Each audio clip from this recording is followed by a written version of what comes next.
Welcome back to the channel, guys. This is VIN 1580. This is a 2016 1J7, which is atomic silver with LA30 red interior.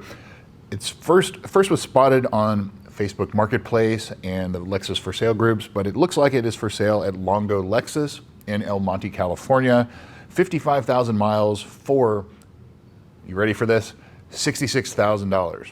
Production statistics: 328 out of the 2,348 cars for the US 49 were atomic silver, and 167 of those had LA30 red interior. 7.07% of all of the US 49 production was this color combo, so that's like a 4 or 5 out of 10. So for 2016, there were 199 out of the 1,418 cars. They were atomic silver, and of those, 100 had LA30 red interior. So this car is one of 100 at its rarest, the same spec of the car that was featured in the movie Black Panther, atomic silver with red interior.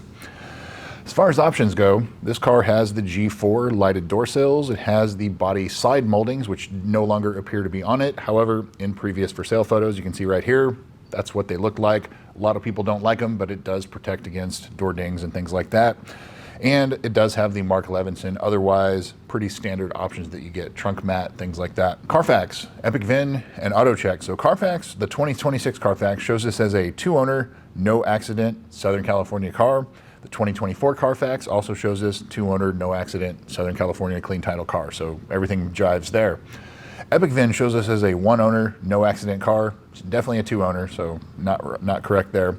Auto check shows this as a 2-owner, no accident car with a score of 93, so very high score on the auto check as well. I think it's pretty safe to assume this is a 2-owner, no accident, clean title, no stories, Southern California car. Previous sales, so this car first went on sale in April of 2016 in California for $87,000, and it sold in about 2 months as a 3-year lease and was returned in April of 2019, and then it was put up for sale L certified in April of 2019. And you can see it still had the body side moldings on it there for $55,000 with 31,000 miles, again at Longo Lexus. So they sold it new, they sold it certified, and now they're selling it yet again. So here it is, the end of May 2026, 7 years later, 55,000 miles for $66,000. So it's another $11,000 higher than they were asking in 2019 for this car. So now into the photos. I don't currently see this listed on Longo Lexus's website. So I don't know if this is just a salesman that is listing it before it actually goes up for sale, trying to get the sale. But I did talk a little bit to this person about the car, and first and foremost, I would ask for more photos. They're just kind of the generic for sale photos that you see on Facebook type of listings, but ask for closer up photos of the front end, the touch points, the seat bolsters, the tires, the inside inner front tires, things like that. I did ask if it has paint protection film on the front of it, and the salesman said no, they do not. From the photos provided, I don't see any carbon fiber delamination, but of course, again, ask for better photos so you can see some of that. I think overall it looks very clean. Is it justified in the $66,000 asking price? That's to be determined. So now onto the price. For the mileage, this car should realistically be at most $55,000, $56,000 in this market here at the end of May 2026, if it needs nothing. And so we'll dive into it and see if it needs nothing or not. I would think that the range would be somewhere between $49,000 and $56,000, pretty wide range here based on what it needs. So now into the service history. I would call this fairly well dealer service, but not exclusively. And there's probably a few oil changes, I hope, that have been done DIY or something that wasn't recorded on the Carfax or the dealer service history. So the first entry of note is March of 2017. The low pressure fuel pump is reprogrammed. So that is the humming or buzzing that you hear in the back seat. So that is resolved. November of 2017, 4 servo motors were replaced and codes for 3 additional motors were still stored. I think there's a total of 9, but so 4 replaced and 3 others had issues, and they reset it, did the servo sweep, and it went away. August of 2018, the JLB recall was done. That is the high pressure fuel pumps. Most of these cars have that done, and they had a note of rough idling. There were no codes stored, and they said it could be from low quality fuel, something like that. Nothing came about it after that. April of 2019, 31,000 miles. It did certified pre-owned prep, the usual reconditioning, and it notes that they removed the front bumper, I'd assume for probably pushing the passenger side grille, the lower grille back in. That's very common on these cars, I'm just assuming. May of 2019, a new battery, and they noted that it came up and said TVD malfunction, torque vectoring differential malfunction, and I'm almost 100% positive that was related to the low or weak battery, the dead battery. No real cause for concern there. July of 2019, 31,000 miles, new brake pads all around, and they installed the alternative compound, which was quieter, and it doesn't say if they resurfaced or replaced the rotors here. I would assume they did, but it does not say.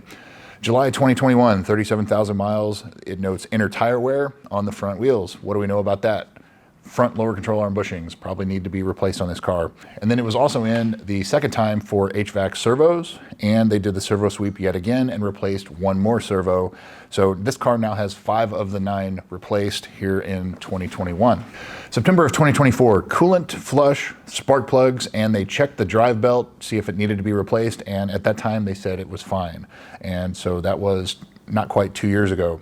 May 17th, 2026, just a few days ago, 55,333 miles, more HVAC servo issues, 4 codes, and they cleared the codes, did the servo sweep, but they did not replace anything else. So this is now the 3rd time this car has been in there for HVAC servo problems, servos.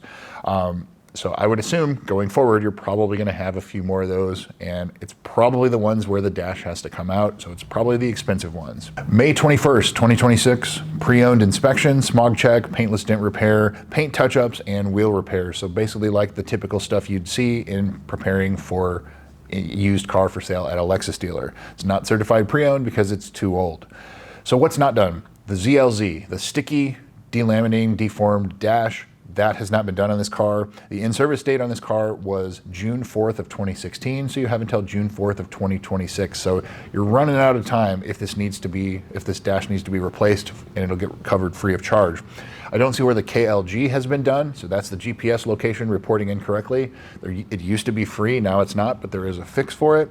The carbon fiber trim appears to be all original, and the front lower control arm bushings, as we said, talked about inner tire wear on one of those service histories, so it probably needs front lower control arm bushings. The valley plate, as always, heat cycles and time.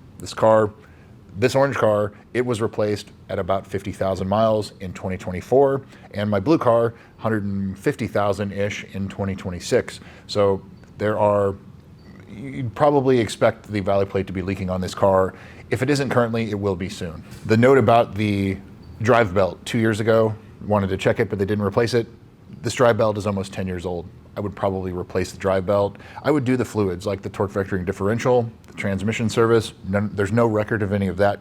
And the coolant, it was already done. The 60,000 mile service was done early, so that's kind of good to go. But I would expect HVAC servo issues moving forward. It affects a lot of these cars. They extended it for a while, but it's now out of that coverage. So you're gonna be on the hook. Some of those can get very expensive. So brakes would be a question mark on this car too. The only thing I see is a pad replacement at 31,000 miles, so like 25,000 miles ago.